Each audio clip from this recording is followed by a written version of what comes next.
یہ بے شمار چیزیں اگر آدمی غور کرے تو یہ حقیقت ہے کہ یہ وہی بات ہے کہ جو کچھ ہم کو اس دور میں ملا ہے اس پر ہم اللہ کا شکر ادا کریں تو شب و روز اس کے لیے ناکافی ہے. ورنہ پیچھے مڑ کے دیکھیں کہ کس طرح سے فاتحین نکلتے تھے اور کس طرح سروں کے مینار بنتے تھے اور کس طرح سے کوئی ان کا ہاتھ پکڑنے والا نہیں ہوتا تھا. ہمارا معاملہ یہ ہے کہ ہم بعض اوقات منفی چیزوں کی ایک فہرست بناتے ہیں. وہ ہے، وہ رہیں گی، ان کے بارے میں کوئی معذرت پیش کرنے کی ضرورت نہیں ہے. وہ ہے، اور وہ امریکہ سے بھی سرزد ہوتی ہیں، وہ برطانیہ سے بھی سرزد ہوتی رہی ہیں، وہ سوویت یونین سے بھی سرزد ہوئی ہیں، وہ ہوتی رہیں گی. اصل بات یہ ہے کہ کیا بہتری کی طرف سفر جاری ہے یا نہیں جاری. صاحب، آج میں ایک ایسے موضوع پر آپ سے گفتگو کا آغاز کرنے جا رہا ہوں جس پر بات سننے کے لیے مسلمان بالعموم تیار نہیں ہوتے. ان کی ایسی جذباتی وابستگی ہے اپنے مواقف سے کہ ایک لفظ سننے کو تیار نہیں ہوتے، یہاں تک کہ جب اس موضوع پر بات کی جائے تو پھر آپ کی اپنی پگڑی پونجی بھی سر بازار نیلام ہو جاتی ہے، آپ کی نیت محرکات کو بھی چیلنج کیا جاتا ہے اور کہا جاتا ہے کہ یہ تو عالمی استعمار کے ایجنٹ ہیں، وہ مغرب کی دریوزہ گری کر رہے ہیں اور ان کی ہمدردی لے کر مسلمانوں کو ان کے آگے جھکانے کی کوشش کر رہے ہیں. ان کے یہاں سے مسلمانوں کی عظمت رفتہ کی بازیافت، ان کی غیرت، حمیت، ان کی سربلندی کا جذبہ، یہ سب کچھ مان پڑ چکا ہے اور یہ اصل میں اعلی کار ہیں. لیکن اس سے قطع نظر کہ کوئی کیا کہتا ہے، میں حقیقت میں چاہتا ہوں کہ مسلمانوں کو آپ جیسا صاحب علم جو دین کے عوارف سے متعارف کراتا ہے، اس موضوع پر بھی کھل کر بات کرے اور سننے والے اگر جن کے اندر کوئی سلیب اتباع پائی جاتی ہے وہ سنیں گے اس بات کو اور آپ اپنا حق اس میں ادا کریں. سچی سچی بات، کھری کھری بات پوچھوں گا میں آپ سے. اس وقت دنیا کا جو ورلڈ آرڈر ہے اس میں سب سے بڑی سپر پاور امریکہ ہے. امریکہ کو بطور سپر پاور ماضی کے تناظر میں رکھ کر کے عالمی سطح پر جو فاتحین سپر پاورز رہیں آپ کیسے دیکھتے ہیں؟ اور اس وقت مسلمانوں کے حق میں جو یہ سپر پاور ہے، کیا بہتر ہے کہ ہم اب اس کے ساتھ چلتے ہوئے، اس کے ساتھ مینج کرتے ہوئے اپنی زندگی، اپنی خود مختاری، اپنی جو دینی تعبیرات ہیں ان پہ عمل درآمد کر سکتے ہیں، یا اس سپر پاور کا خاتمہ ہی ہمارے جو دینی اہداف ہیں ان کے ساتھ جڑا ہوا ہے؟ اس میں بنیادی بات وہ ہے جو آپ نے آخر میں فرمائی ہے، سپر پاور کا خاتمہ یا اس کا اپنے منصب پر برقرار رہنا، اس کے فیصلے میں یا آپ نہیں کرتے، یہ فیصلے اللہ تعالیٰ کرتا ہے. دنیا میں جو کچھ بھی اقتدار ملتا ہے وہ اللہ کے قانون کے مطابق ملتا ہے. میں نے بارہا توجہ دلائی ہے کہ ریاست یا ریاست کا نظم یہ انسان کی ضرورتوں سے پیدا ہوا ہے. میں اگر کمزور ہوں، ضعیف ہوں، کسی محلے میں رہتا ہوں، وہاں میری عزت، آبرو، مال لوگوں کی نگاہ میں ہے، اس کی طرف بعض اوباش لوگ ہاتھ بڑھاتے ہیں تو میں دائیں بائیں دیکھوں گا کہ میری کوئی مدد کرنے والا ہے. اس طرح کی صورتحال مجھے، آپ کو، بعض اور کمزور لوگوں کو بھی پیش آ سکتی ہے. اس میں اگر کوئی ایسا شخص جس کے پاس طاقت ہو، جو دوسروں کو ہاتھ پکڑ کے زیادتی سے روک سکتا ہو، اس طرح کا کوئی شخص آگے بڑھے اور آگے بڑھ کر اس محلے میں نظم قائم کر دے تو ہم میں سے ہر شخص اس کا شکر گزار ہوگا. یہ قوت کے ذریعے سے نظم قائم کرنا ہے. ریاست کی بنائی اسی ضرورت سے پڑی، یعنی جو ریاست ہم قائم کرتے ہیں جس میں اس وقت مثال کے طور پر ہمارا اپنا ملک ہے، وہاں کچھ لوگ ہیں جو حکومت کر رہے ہیں. ان لوگوں کے پاس وہ قوت ہے جس کی بنیاد پر ہم ان سے توقع کرتے ہیں کہ وہ ہمیں امن فراہم کریں گے. تو یہی چیز ہے نا جو ان کو تسلیم کرنے پہ آمادہ کرتی ہے. بارہا ایسا ہوتا ہے کہ ہم ان کی 10 خرابیاں گنوا دیتے ہیں، ان کے بعض اقدامات سے اتفاق نہیں کرتے. ہمارے ملک میں اس کو تعبیر کرتا ہوں کہ فوج کی دستوری حکومت قائم ہے. ہم اس پر نقد کرتے رہتے ہیں اور بارہا یہ کہتے ہیں کہ اس کو تبدیل ہونا چاہیے، یہاں ایک باقاعدہ نظم پیدا کرنا چاہیے، وہ آمریت پر مبنی ہو، بادشاہت پر مبنی ہو یا جمہوریت پر مبنی ہو. جمہوریت کو ہم باوجود ترجیح دیتے ہیں اور اس کے حق میں ہی بات کرتے ہیں، لیکن جو قوت ہم نظم قائم رکھے ہوئے ہے ظاہر ہے کہ اس سے ہزار اختلاف کے باوجود بھی ہم اس کے ساتھ معاملہ کرنے پر مجبور ہیں، بلکہ یہ کہتے ہیں کہ معاملہ ہونا چاہیے، کیونکہ یہ اسی قوت کے بلبوتے پر نظم اور امن و امان کے قیام کی ضمانت دی جا سکتی۔ تو جو چیز ایک مملکت میں، ایک خطے میں، ایک علاقے میں ہماری ضرورت ہے اور اللہ تعالیٰ نے اس کے اسباب خود انسان کی اپنی فطرت میں رکھ دیے ہیں، اس کا ظہور ہو جاتا ہے۔ اس وقت بھی دیکھ لیں، مذاہب کے اختلاف کے باوجود، نقطہ نظر کے اختلاف کے باوجود، رنگ و نسل کے اختلاف کے باوجود دنیا میں بتایا جاتا ہے نا، غالباً 193 کے قریب ممالک اس وقت اقوام متحدہ کے رکن ہیں، ان سب میں حکومتیں قائم ہیں۔ ان حکومتوں کو اچھی ہو یا بری لوگ قبول کیے ہوئے ہیں، بادشاہتے ہیں جن میں کوئی آواز بھی نہیں نکال سکتا۔ یعنی یہ جو گفتگو ہم کر رہے ہیں یہ ہم بہت سے مسلمان ملکوں میں بیٹھ کے نہیں کر سکتے، اس کے باوجود ان حکومتوں کو تسلیم بھی کیا جاتا ہے، ان کے ساتھ خیر خواہی کا جذبہ بھی رکھا جاتا ہے، اور اس کے ساتھ اس کے مواقع بھی تلاش کیے جاتے ہیں کہ ان کو بہتر کیا جا سکے، لیکن نظم کی نفی نہیں کی جاتی کسی حال میں بھی۔ اور ہمارے دین نے بھی ہم کو یہی تعلیم دی ہے۔ اگر آپ قرآن کا مطالعہ کریں، حدیث کا مطالعہ کریں، جو کچھ روایات ہمارے پاس رسالت مآب صلی اللہ علیہ وسلم کے دور کی ان کا مطالعہ کریں تو بار بار کیا کہا گیا ہے؟ یہ کہ تم اس نظم کو قائم رکھو گے، اس کے ساتھ جڑے رہو گے۔ فرمایا ہے کہ علیکم بالجماع، جو نظم اجتماعی بھی سیاسی سطح پر قائم ہو جائے تم اس سے الگ نہیں ہوگے۔ یہاں تک کہا ہے کہ اگر کچھ لوگ افتراق پیدا کریں اور اپنی اپنی ٹولیوں کے ساتھ اٹھ کھڑے ہوں اور اس نظم کو درہم برہم کرنا چاہیں جو اس وقت قائم ہو گیا ہے، اس سے اختلاف ہوگا، ہزار اختلاف کے باوجود اس سے وابستہ رہو، اور اس طرح کے لوگ جو انقلاب کے نعرے لے کر اٹھیں ان کی بات پر کان نہ دھرو۔ یہاں تک کہا رسول اللہ صلی اللہ علیہ وسلم نے، بڑی مشہور روایت ہے نا جس میں یہ کہا ہے کہ مسلمانوں کے نظم اجتماعی کے ساتھ لگے رہو۔ جب پوچھا گیا کہ اگر وہ نہ ہو اور مختلف لوگ اپنی دعوت دیں تو فرمایا جنگل میں جا کر کسی درخت کی جڑیں چبا کر زندگی بسر کر لو، لیکن نظم سے الگ ہونے کا کوئی تصور نہیں ہے۔ اسی طرح کا نظم جو ہم اپنی ایک مملکت میں قائم کرتے ہیں، ایک ریاست میں قائم کرتے ہیں، یہ عالمی سطح پر بھی ہمیشہ قائم رہتا ہے، اور جس طرح وہاں یہ ایک ضرورت ہے اس طرح یہاں بھی ایک ضرورت ہے۔ وہاں یہ کس بنیاد پر ہماری ضرورت بنتی ہے؟ اس بنیاد پر کہ اگر یہ نظم قائم نہ ہو، مثال کے طور پر خدا نخواستہ خاکم بداں ہماری فوج میں انتشار پیدا ہو جائے ہمارے اپنے ملک میں، تو اس کے بعد ملک کو قائم رکھنا ممکن نہیں ہوگا، پھر انارکی پیدا ہو جائے گی، اس کے نتیجے میں لوگوں کی جان مال آبرو کو خطرات لاحق ہو جائیں گے۔ تو اس حقیقت کو تسلیم کر کے ہم تنقید کرتے ہیں، ہم اس کو بہتر کرنے کی صحیح کرتے ہیں، یعنی موافقت بھی ہے اور نقد و نظر بھی ہے۔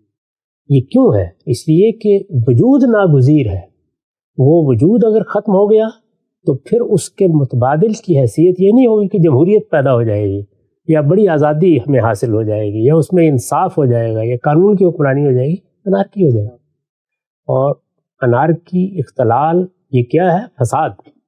یہ آپ جانتے ہیں کہ فساد کی سزائیں کتنی غیر معمولی ہیں جو قرآن میں بیان ہوئی۔ اس کا مطلب یہ ہے کہ اللہ تعالیٰ کو فساد اس درجے نامرغوب ہے، اللہ اس کو پسند نہیں کرتے۔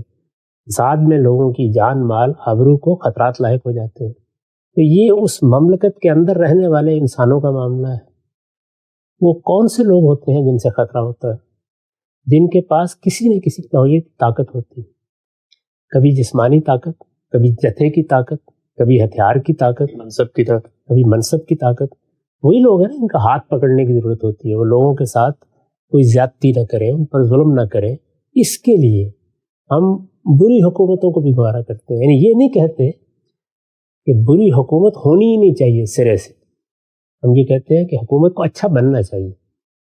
یعنی اگر چین میں جیسے کہ ایک منظم آمریت ہے یا عرب میں جیسے کہ مختلف بادشاہتے ہیں، تو وہ بھی لازماً گوارا کی جائیں گی اگر ان کی بہتری کی کوئی صورت نکلے تو کیا کہنے ہیں، لیکن اگر اس کے مقابل میں انارکی ہی ہے تو اسے کبھی قبول نہیں کیا جاتا۔ تو اسی طرح کی صورتحال جس وقت دنیا میں مملکتیں قائم ہو جاتی ہیں، میں نے عرض کیا نا کہ 193 یا اس سے زیادہ ملک قائم ہیں، ان کے پاس افواج ہیں، ان کے حکمران ہیں، ان میں سے کسی کا دماغ خراب ہو سکتا ہے. کہ ہم دیکھ رہے ہیں نا کہ جب اسرائیل کے پاس ایک بڑی طاقت آ گئی ہے تو وہ کس طرح کی زیادتیاں کرتا ہے، کس طرح بعض اوقات دنیا کے فیصلوں کو رد کر دیتا ہے، کس طریقے سے اقوام متحدہ کی قراردادوں کی پرواہ نہیں کرتا، کس طرح کی نسل کشی اس نے شروع کر رکھی ہوئی ہے، سب ہو جاتا ہے.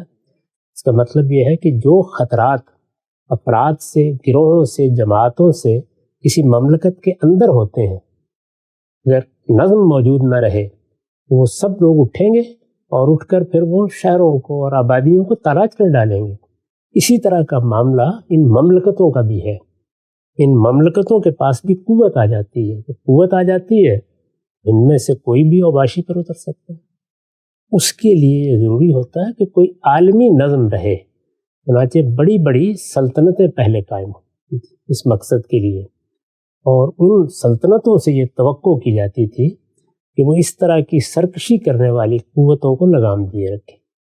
عالمی نظم بھی اسی طرح انسانیت کی ضرورت ہے جس طرح سے ایک مملکت یا ایک ریاست کا نظم انسانیت کی ضرورت ہے. تو اس سے پہلے کے زمانے میں ہم جانتے ہیں کہ مملکتوں کا اندرونی نظم بھی قوت سے قائم ہو جاتا تھا. یعنی اگر کسی شخص نے اتنی قوت بہم پہنچا لی ہے کہ وہ پانی پت کے میدان میں ابراہیم لودھی کو شکست دے دیتا ہے تو پھر وہ ہندوستان کا بادشاہ بن جائے گا. اور لوگ شکر ادا کرتے تھے کہ اس کے نتیجے میں امن ہوگا، قانون کی حکمرانی ہوگی، کوئی ہماری سنی جائے گی، کوئی ہمارے ساتھ زیادتی کرے گا تو اس کا ہاتھ پکڑنے والا کوئی ہوگا.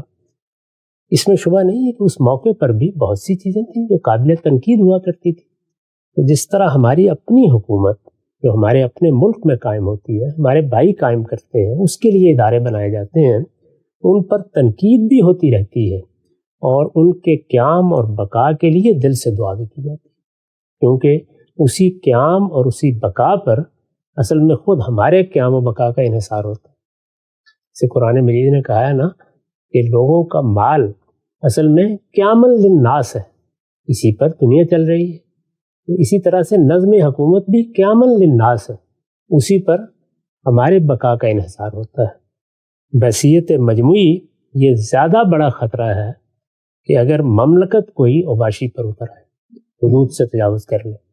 ہم کہتے ہیں نا کہ یہ فلاں مملکت یا فلاں جگہ کی فوج یا فلاں جگہ کے حکمران یہ تو بالکل بدمعاش ہو کے رہ گئے ہیں، یہ نسل کشی پر اتر آئے ہیں.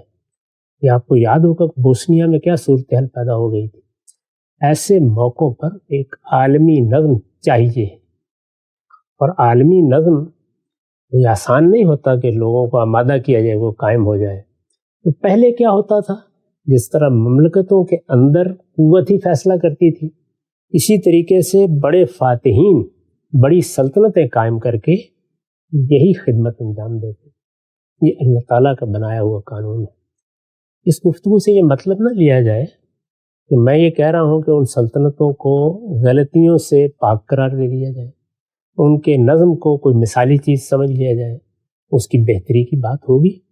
وہ اگر شورا پر قائم نہیں ہے یا مشورے پر قائم نہیں ہے یا اس میں لوگوں کی رائے سلب کر لی جاتی ہے یا اس میں ان کے خلاف کوئی زیادتی ہوتی ہے یا قانون کی حکمرانی نہیں ہوتی، تو ان سب چیزوں پہ تنقید ہوگی.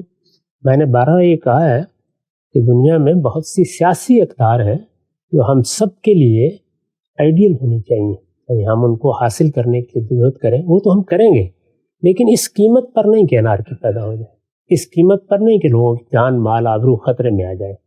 یہی وجہ ہے کہ جان مال آبرو کو خطرہ لاحق ہو جائے یا کوئی گروہ یہ خطرہ پیدا کرنے کی کوشش کرے تو قرآن مجید اس کو کہتا ہے یسعون فی الارض فسادا. اب یہ فساد پر آمادہ ہو گئے، اور فساد پر آمادہ لوگوں کے دین ایمان بھی نہیں دیکھے جاتے. ان کے بارے میں یہ کہا ہے کہ یقتل، عبرتناک طریقے سے ان کو قتل کر دیا جائے. یہ سب اسی اصول پر ہے. دنیا میں جو بڑی قوتیں ہیں وہی دنیا کا نظم قائم کیے ہوئے تھے. وہ میری پسندیدہ بھی ہو سکتی ہیں، ناپسندیدہ بھی ہو سکتی ہیں. جیسے کیا میں بادشاہت کو پسند کرتا ہوں؟ نہیں پسند کرتا. لیکن اگر میں مثال کے طور پر عرب ممالک کا باشندہ ہوں تو مجھے کیا کرنا چاہیے؟ یعنی وہاں اپنی عزت، آبرو، مال جان کی حفاظت کے لیے مجھے انہی حکومتوں کی طرف دیکھنا ہے، انہی کی خیر خواہی کی دعا کرنی ہے۔ اگر کوئی بات ان پر نقد میں بھی کہنی ہے تو یہ سوچ سمجھ کر کہنی ہے کہ اس کا نتیجہ کیا نکلے گا۔ وہاں پر رہنے والے لوگوں سے مل کے دیکھ لیجیے، ان میں بڑے دانشور بھی ہوں گے، علماء بھی ہوں گے، ان میں بڑی اہمیت رکھنے والے بھی ہوں گے، اور ان میں ایسے لوگ بھی ہوں گے کہ جو پوری طرح یقین رکھتے ہیں کہ یہ حکومتیں یا بادشاہتیں یہ کوئی مثالی چیز نہیں ہے، اس کے باوس وہ ان کے وفادار بھی رہیں گے، قانون کی پابندی بھی کریں گے، ان کے خیر خواہ بھی ہوں گے، اور دعا بھی کریں گے کہ اللہ تعالیٰ ان کو بہتر ہونے کی توفیق۔ تو اسی طرح کی صورتحال دنیا بھر میں قائم تھی، اور جو بڑی طاقتیں نکلی ہمیشہ نکلتی رہی ہیں۔ اسکندر بھی نکلے گا، اور اسی طرح سے خالد بن ولید بھی نکلے گا۔ بڑی طاقتیں ہمیشہ یہ نظم قائم کرنے کے لیے سلطنتوں کو وجود پذیر کر دیتی ہیں۔ اس میں اگر ظلم ہو، عدوان ہو، زیادتی ہو، جیسے کہ اس وقت بھی بعض جگہوں پر ہمیں ظلم کی اطلاعات ملتی رہتی ہیں، اس پر نقد کیا جاتا ہے، اس کی اصلاح کی بھی کوشش کی جاتی ہے، لیکن جواب میں ہمیشہ استدلال کیا ہوتا ہے؟ یہی کہ ہم اپنی مملکت میں قانون کی حکمرانی قائم رکھنا چاہتے ہیں، نظم قائم رکھنا چاہتے ہیں، کوئی انتشار یا اختلال پیدا نہیں ہونے دینا چاہتے۔ یہ بڑی سلطنتیں دنیا میں موجود تھیں، برطانیہ عظمیٰ موجود تھا، اسی طرح امریکہ ایک بڑی سلطنت بن چکا تھا، خود انہوں نے آزادی کی جنگ لڑی تھی۔ یہ معلوم ہے کہ کس طرح سے ہجرت کر کے آئے، اس ملک کو جو بر اعظم کی طرح ہے آباد کیا، جو دو حصوں میں تقسیم ہو گئے۔ ایک نے اپنا تعلق اپنی پرانی سلطنت سے قائم رکھا، اب بھی قائم ہے، یعنی اگرچہ وہ علامتی ہے لیکن قائم ہے، اور دوسرے کے ہاں ایک نیا نظم، نئی دنیا وجود میں آئی۔ جان لاک کے فلسفے میں جو آزادی، حریت، ریاست، اس کے نظم کے بنیادی مقدرات تھے، ان سب کو سامنے رکھ کے ایک دستور بنایا گیا، اور دنیا میں اس طرح کوئی نئی اقدار پیدا ہوئی۔ ان نئی اقدار کا منبع بنا ہے امریکہ، جو سیاسی اقدار نئی ہے، جن میں جمہوریت ہے، جن میں قانون کی حکمرانی ہے، جن میں اسی طرح انسان کی آزادی، اس کی رائے کی آزادی، مذہب پر عمل کرنے کی آزادی، اور اس طرح کی بہت سی غیر معمولی اور اچھی اقدار ہیں۔ یہ اقدار باقی دنیا میں بھی آہستہ آہستہ لائی گئی ہیں۔ مغربی قوموں نے بھی زیادہ تر ان اقدار کو اپنایا ہے، اختیار کیا ہے، بڑے فلسفیوں نے ان کی تبلیغ کی ہے، خود ہمارے ہاں اس کے غیر معمولی اثرات ہوئے ہیں۔ تو یہ بڑی طاقتیں اس وقت دنیا میں اپنی قوت کی بنیاد کے اوپر غلبہ پا چکی تھی، یعنی مسلمانوں کی جو 3 بڑی سلطنتیں تھیں وہ بھی اسی طرح ایک زمانے میں نظم قائم کیے ہوئے تھے۔ سلطنت عثمانیہ تھی، ایران کی صفوی سلطنت تھی، اور ہندوستان کی مغلیہ سلطنت تھی۔ اسی اصول پر نظم قائم کیے ہوئے تھے، کوئی جمہوری اصولوں پر تو وہ کام نہیں کر رہی تھی، اپنے مخالفین کے ساتھ بہت سخت رویے بھی اختیار کرتی تھی، ان کے ہاں جنگ و جدال کی نوبت بھی آتی رہتی تھی، آپس میں بھی خلفشار ہوتا رہتا تھا۔ اس سب کچھ کے باوجود وہ سلطنتیں ایک رحمت ہی سمجھی جاتی تھیں کہ ان کی وجہ سے مسلمانوں کا نظم قائم ہے دنیا میں، اور وہ عزت اور وقار کے ساتھ دوسری قوموں سے بات کر سکتے ہیں۔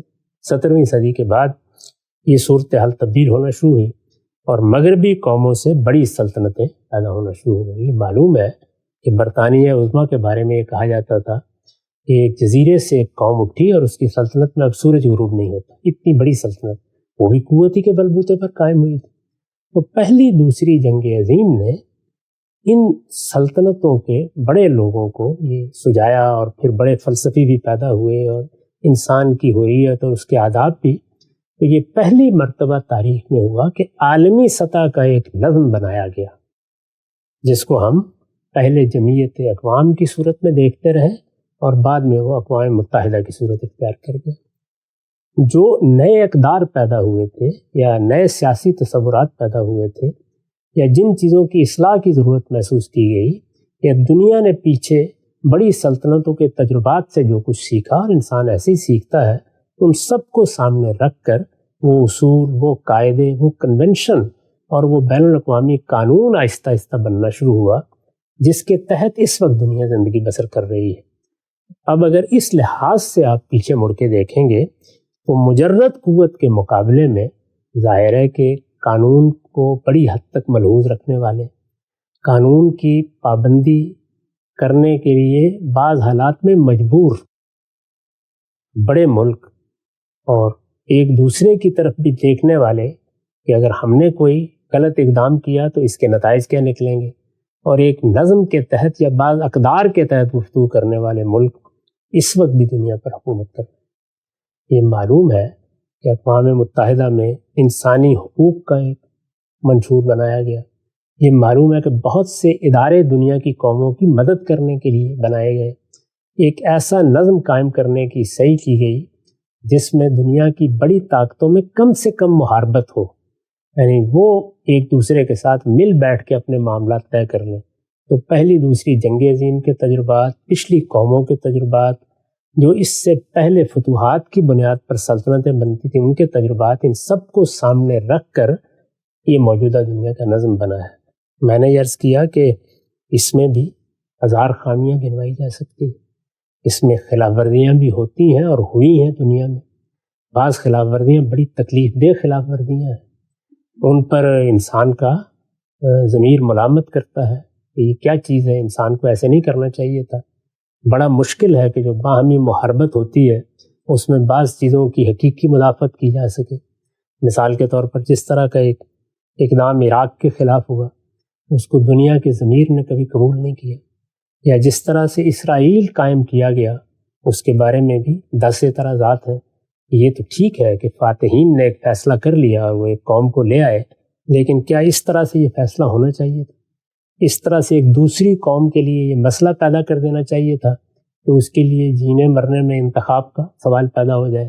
یہ بہت سی چیزیں ہیں جو قابل اعتراض ہیں، رہیں گی، ان پر گفتگو ہوتی رہے گی، لیکن اگر تقابل میں رکھ کے دیکھیں گے بالکل واضح ہو جائے گا کہ دنیا نے بہتری کی طرف سفر کیا ہے۔ اس میں قوانین بنے ہیں، ضابطے بنے ہیں، ایک دوسرے کے ملک میں آنے کے لیے راستے کھلے ہیں، لوگوں کے حقوق کو قانون کی سطح پر مانا گیا ہے، اور یہ ماننے کا عمل عالمی سطح پر بعض قوانین ضابطوں میں ڈھل گیا ہے، جنگوں کے قوانین بنائے گئے ہیں، قیدیوں کے تبادلے کے لیے بہت سے قانون بنے ہیں، مالی معاملات کے ایک دوسرے تک پہنچانے کے قوانین بنے ہیں، جو ملک پیچھے رہ جائیں ان کو اٹھانے کے لیے بعض قوانین ہیں۔ ہر جگہ بہت سی خامیاں، ایسے ہی جیسے ہمارے ملک میں بہت سی خامیاں، ہمارے دستور میں بہت سی خامیاں ہیں، اس کے تحت بننے والے قوانین میں بہت سی خامیاں ہیں، لیکن انتخاب کس چیز میں ہے؟ اس میں کہ ایک بے رحم طاقت جس کی اپنی ثوابدیدی جو کچھ ہو وہ اچھی ہو تو کچھ اچھا ہو جائے، اس میں کوئی احمق کسی کا غلبہ پا لے تو کوئی اس کا ہاتھ پکڑنے والا نہ ہو۔ یہ پہلی دنیا کا نظم تھا۔ کیا اس کے مقابلے میں کہ ہم پیچھے گئے ہیں یا آگے آئے ہیں؟ میرے نزدیک ایسے دیکھنا چاہیے معاملات۔ بڑی خوبصورتی سے اور بڑے شاندار انداز میں، یہ سمیق دقت نظر سے آپ نے تجزیہ کیا ہے، بڑا ہوشربا اور بڑا لوگوں کے لیے اس میں سیکھنے سمجھنے کا سامان ہے۔ کبھی بھی معاملات کو اس زاویے سے نہیں دیکھا جاتا تھا جس طرح سے آپ نے بات بتائی۔ اچھا ہم سب، میں جب غور کرتا ہوں اس بات پہ کہ تاریخ کے اندر جو فاتحین تھے، جو عالمی قوتیں تھیں، سپر پاورز تھیں، 4 چیزیں ہیں جو ان کے یہاں موجود تھیں اور 4 چیزیں ہیں جو آج کی سپر پاور میں ہمیں نظر نہیں آتی۔ یعنی یہ کبھی نہیں ہوا تاریخ میں کہ سپر پاور کہیں پر حملہ کرنے کا یا قبضہ کرنے کا سوچے تو اس کو کسی کی اجازت لینی پڑے یا عالمی سطح پر منوانا پڑے کہ میں یہ کر سکتا ہوں۔ آج کے دور میں کوئی عالمی طاقت قبضے کی بنیاد پر کسی دوسرے ملک میں نہیں جا سکتی، اس کو باہر کے وہاں سے واپس جانا پڑے گا۔ دوسری چیز، مذہبی آزادی، کہا جاتا تھا الناس علی دین ملوکہم، بادشاہوں کے مذہب پر ہوتے ہیں، اگر اس کو فالو نہیں کر رہے تو سیکنڈ گریڈ سٹیزن ہے، ذمہ کے طور پہ رہ رہے ہیں۔ آج کے دور کی سپر پاورز کے ملکوں میں رہ کر آپ اپنے مذہب پر پورے طریقے سے عمل درآمد کر سکتے ہیں اور اس میں کوئی قدغن آپ پر واقع نہیں ہوتی۔ ماضی کی جو سپر پاورز تھیں ان میں کبھی یہ نہیں ہوتا تھا کہ آپ ان کے ملکوں میں ہجرت کر کے چلے جائیں اور ان میں برابری کی سطح پر نظم حکومت کا حصہ بن جائیں۔ آج کی سپر پاورز میں نہ صرف یہ کہ آپ ان ملکوں میں آ سکتے ہیں، ان کے انتخابی نظام کا حصہ بن سکتے ہیں، یہاں تک کہ ان کے صدر، وزیر اعظم، ان کے بادشاہ بن سکتے ہیں۔ سپر پاور کا نظام اپنے ہاتھ میں، ہم نے خود برطانیہ میں دیکھا، اس وقت وہاں پر ایک انڈین جو ہیں وہ بن چکے ہیں، یہاں پر بھی نائب صدر انڈین ہیں۔ اور چوتھی چیز تھی کہ آپ تنقید کر سکتے ہیں، آپ کو یہ حق ملتا ہے فریڈم آف ایکسپریشن، اور آپ کو اظہار، ان کے ملکوں میں کھڑے ہو کے آپ احتجاج کرتے ہیں اور ان کو جواب دہ ٹھہراتے ہیں۔ اپنے اس پس منظر میں رکھ کر نہ کوئی مجھے آپ سے کوئی سویپنگ اسٹیٹمنٹ مطلوب ہے، نہ کوئی تائید، نہ کوئی مدح سرائی، لیکن مسلمان ہمیشہ تاریخی عمل کے ہم نے دیکھا کہ مخالفت میں کھڑے ہوتے ہیں۔ کیا یہ بات ٹھیک ہے کہ ماضی کی ان سپر پاورز کو سامنے رکھ کے امریکہ کے مظالم اپنی جگہ، ابو غریب جیل سے لے کر گوانتانامو بے تک، اور عراق پر حملے سے لے کر ویتنام میں مظلوم لوگوں کے قتل تک، اور ہیروشیما میں نان کمبیٹنٹس پہ حملے تک، ماضی کے مقابلے میں کمپیریٹیولی امریکہ ایک مہذب سپر پاور ہے۔ یہ میں نے عرض کیا ہے کہ موجودہ زمانے میں نہ صرف یہ کہ قوتیں مہذب ہوئی ہیں، قانون کی پابند ہوئی ہیں، عالمی نظم نے بہت سے قاعدے ضابطے بنا دیے ہیں، ایسی مجالس وجود میں آ گئی ہیں جن کے اجلاس بلائے جا سکتے ہیں، جن کی طرف رجوع کیا جا سکتا ہے۔ سلامتی کونسل کا ادارہ معمولی ادارہ نہیں ہے، اگر آپ غور کر کے دیکھیں تو اس میں بعض ایسی چیزیں مان لی گئی ہیں جس میں اقدام بھی کیا جا سکتا ہے مختلف ریاستوں کے خلاف اگر وہ حدود سے تجاوز کر رہی ہوں۔ تو یہ بہت کچھ ہے۔ 1928 کے بعد ہی دنیا میں یہ بات مانی گئی ہے، اور وہ بھی بتدریج مانی گئی ہے کہ اب کسی قبضے کو کوئی تقدس حاصل نہیں ہے۔ پہلے تو یہ ہوتا تھا کہ آپ نے ایک علاقے پر قبضہ کر لیا، وہ آپ کا ہے، آپ اس کے مالک ہیں، لیکن اس اصول کو ختم کر دیا گیا۔ کم سے کم اصول کی سطح پر قبضے اب بھی ہوتے رہتے ہیں، تجاوزات اب بھی ہوتے ہیں، اور بڑی قوتیں اب بھی بعض موقعوں پر تجاوز ہی کرتے ہیں۔ مثلا ہمارے ملک میں کیا ہم نہیں جانتے کہ ریاست کا نظم بھی قائم ہے، عدالتیں بھی قائم ہیں، سپریم کورٹ بھی موجود ہے، اس کے باوجود لوگ اٹھا لیے جاتے ہیں؟ ہم نہیں جانتے، روز ہم ان کا نوحہ پڑھتے رہتے ہیں۔ یہ کوئی جائز کام ہے؟ کیا ہم نہیں جانتے کہ ہمارے یہاں بلوچستان میں کیا صورتحال ہے؟ وہاں کے لوگوں سے ذرا بات کر کے دیکھیے، اندازہ ہو جائے گا۔ وہ ہر جگہ ظلم، ستم، حدود سے تجاوز ہوتا ہے۔ اس کی وجہ کیا ہوتی ہے؟ یعنی جب بڑی قوتیں نظم سنبھالتی ہیں، وہ خواہ ملک کے اندر سنبھالیں یا عالمی سطح پر نظم سنبھالیں، جیسے اس وقت دنیا میں 5 بڑی طاقتیں ہیں جنہوں نے پہلی دوسری جنگ عظیم جیتی ہے، انہی نے یہ نظم سنبھال رکھا ہے دنیا کا۔ جب یہ نظم سنبھالا جاتا ہے، اس میں ایک طرف کچھ نظم کے تقاضے پیدا ہوتے ہیں، دوسری طرف اخلاقی اصول ہیں۔ یہ دنیا ہے کیا؟ یہ اصل میں جبلتوں اور اخلاقی شعور میں کشمکش کی دنیا ہے۔ ہم انفرادی سطح پر دیکھیں تو کیا ہوتا ہے، یعنی فرد کی حیثیت سے مجھے نہیں معلوم کہ مجھے ہر معاملے میں یہ دیکھنا ہے کہ میرا اخلاقی شعور کس چیز کی تصویب کرتا ہے اور کس کی نفی کرتا ہے، لیکن جبلتوں کے تقاضے غلبہ پا لیتے ہیں، ہم گناہ کرتے ہیں، غلطی کرتے ہیں، کسی کا حق مار لیتے ہیں، کسی کی جان مال آبرو کے خلاف زیادتی کرتے ہیں۔ تو وہاں بھی کیا دیکھا جاتا ہے کہ فرد کا بحیثیت مجموعی رویہ، اگر ہم ایک ایک شخص کے اعمال نامے کی فہرست ترتیب دینا شروع کر دیں تو وہی بات ہے کہ زمین پر کوئی باقی نہ رہے۔ اسی طرح کا معاملہ ہم اپنی حکومتوں میں کرتے ہیں۔ یعنی مجھ سے اگر پاکستان کے بارے میں پوچھا جائے گا تو نقد کرتے وقت تو میں یہ سب باتیں گنوا دوں گا، میں یہ بات بیان کروں گا کہ یہاں تو بار بار فوج کی مداخلت ہوئی ہے، یہاں نظام کو چلنے نہیں دیا، یہاں ایک ہائیبرڈ نظام بنا دیا گیا ہے، یہ بالکل خلاف فطرت ہے، 10 باتیں کہوں گا، لیکن وہ نظام ہی ہے کہ جس کے تحت نظم قائم ہے، جس کے تحت لوگوں کی جان مال آبرو کی کسی حد تک حفاظت ہو رہی ہے، جس کی طرف ہم رجوع کر سکتے ہیں، کبھی اس کی نفی نہیں کی جاتی۔ اسی طرح کا معاملہ عالمی سطح پر ہے، تو اس میں کوئی شبہ ہی نہیں ہے کہ پچھلے زمانے میں جو نظم سیاسی عالمی سطح پر بنتے رہے ہیں اور بڑے فاتحین بناتے رہے ہیں، اس کے مقابلے میں موجودہ نظم 1000 درجے بہتر ہے، اس لیے کہ اس میں سیاسی اقدار کو اصول میں مان لیا گیا، حق خود ارادی کو مان لیا گیا ہے جو کبھی تاریخ میں نہیں مانا گیا، قانون کی حکمرانی کو آخری درجے میں مان لیا گیا ہے۔ اس سے پہلے یہ نہیں ہوتا تھا کہ ہر جگہ قانون کی حکمرانی ایک اصول بن جائے۔ ہمارے ہاں کیونکہ شریعت کا قانون تھا یا فقہا نے اس کو ترتیب دیا تو بڑی حد تک قانون کی حکمرانی رہی، لیکن بہت سی جگہوں پر دنیا میں ایسا نہیں مانا جاتا تھا۔ اسی طرح کا معاملہ اگر آپ دیکھیں تو جمہوریت کے بارے میں تھا، یعنی اس وقت جمہوریت کے حق میں ایک فکری انقلاب برپا ہو چکا ہوا ہے۔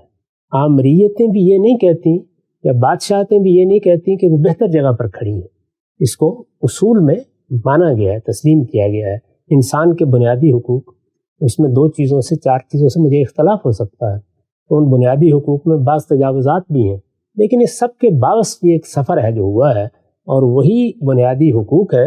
جب ہر قوم کا دستور بنتا ہے تو اس میں ضمانت دی جاتی ہے کہ ان کے خلاف کوئی اقدام نہیں ہوگا، بہت سی حفاظتیں ان کو حاصل ہوتی ہیں، دساتیر بنیں گے، یعنی قومیں اپنے دستور بنائیں گی، پھر اس کے مطابق حکومت کا نظام چلے گا، اس دستور کا حوالہ دے کر ان پہ تنقید ہو سکے گی، تنقید کرنے کی آزادی ہوگی۔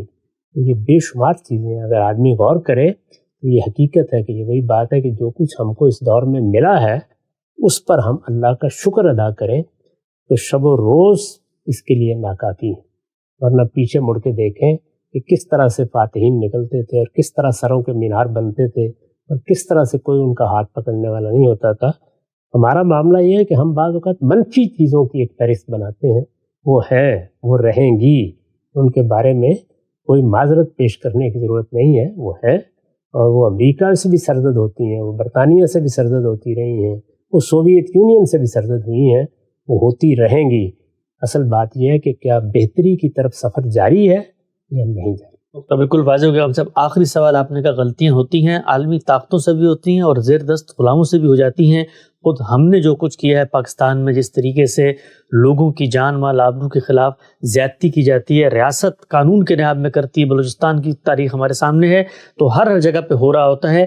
آخری سوال، ایک نفسیات بنی ہے بالخصوص پاکستان کے اندر جو 22 کروڑ سے زیادہ عوام کی تعداد ہے، اور مذہبی طبقے نے وہ نفسیات پیدا کرنے میں بہت غیر معمولی کردار ادا کیا. خود افغانستان ہمارا پڑوسی ملک اور ایران دوسری جانب، وہاں پر بھی یہ نفسیات پائی جاتی ہے.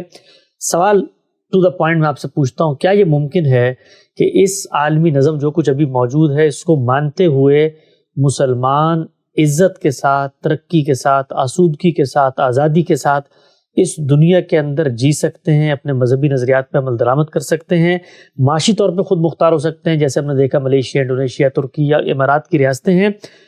کہا یہ جاتا ہے کہ یہ ممکن نہیں ہے، یہ عالمی طاقتیں اسلام کو کبھی مضبوط نہیں ہونے دیں گی، اور اسلام کا قلعہ چونکہ پاکستان ہے تو اس کو معاشی طور پہ ناکام رکھا جاتا ہے. آپ کے خیال میں کہاں تک ہم جائیں، کہاں تک ہم کھڑے ہوں کہ ان کو ہم چیلنج بھی نہ کریں، ان کی عالمی اس نظم کو مانیں بھی، اور پھر درون خانہ کچھ نہ کچھ کرتے رہیں؟ کیا یہ ممکن ہے کہ ہم عزت کے ساتھ جی سکتے ہیں مسلمان؟